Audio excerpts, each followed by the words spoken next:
او ساتت سره یم 24 ګنټې ټیم ورکوم 24 ګنټو کې دا خبرې نه کړې دا چې راټیمې دا ګم نو بیا به زه په خپل اوچتوم بیا به دې چوک توزم بیا سره د زور ګورم د ټیمونو زور ګورم د بیسم ګورم د پرچی کوي ترمک ته په تیار وو بل سره من په یو خبره کمپرومایز نه کوي ځکه چې زه دلته موجود خپل ځای اغشتم کې دا زما قانوني رایټ دی ما له بردي نوسي راکوي نور د دوی د میډیا په وساطت ته یم چې فعال پاکستان کې د دوی سر وکړي واخد یو د اسلام آباد منډیره چې هغه ټیمونه جوړه کړې ده نوره چې څومره منډیرې هغه پرایویټ دي د ټیمونو یو پرایویټ هم جوړ دي نو من د خپل روزګار ته پریږدي من د دې ته نه مجبورئ بسم الله من الشیطان الرجیم بسم الله الرحمن الرحیم بل د دې یو ظلم یو جبر شروع کړي زمون دې سره من د کاله مخکې کېناستو عدالت ته زمون کېسو دې چې عدالت ته تسلیموي هغه من د کاله کله پښتو روان عدالت زمون په حق کې دې په مسره د موبایل تر تاسو به شکر لور کړی هغه چې عدالت زمون په حق کې فیصله شي دوی هغه نه پس د نظر سره مرزه موږ دوی نه راځي چې تاسو مسله دا دوی صاحب دوی دا یو مدد چې تمہاره سکه زار کې خیرکوټ سرکاري وکیلانو ته هغه چې تاسو په حق کې دوی شوره تاسو ته د کوم نه نو دوی هغه په وجود من ته بیان او محمد رسول عدالت پر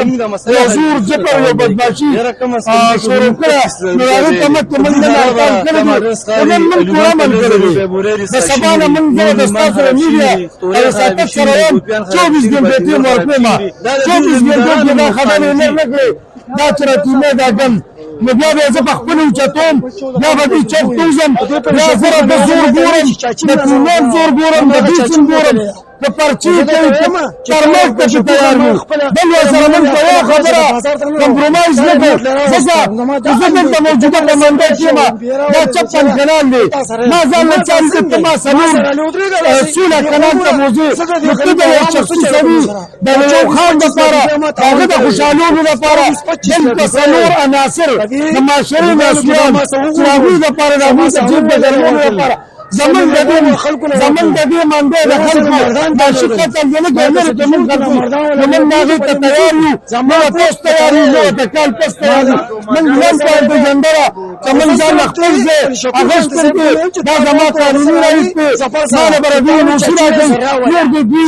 د میډیا په وساطت ته فعال پاکستان کې د دوی سر وکړي واخد یو د اسلام آباد منډیره چې هغه ټیمونه جوړه کړې ده نوره چې څومره منډیرې هغه پرایویټ دي د ټیمونو یو پرایویټ هم جوړ دي نو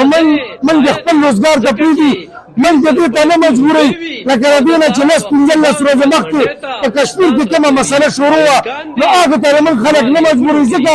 چې زه تنګ شم نو زه به په جنګ شم چې زما په چینار وي نو الله کړه نبي پر دفتر کې هېڅ نه کېږي چې زما سر نارېږي د ده په سر زه علم نه کومه نو دا ورته زه امید پترو یم چې خپله قبله وروسته کړي من د خپلې مزدورۍ ته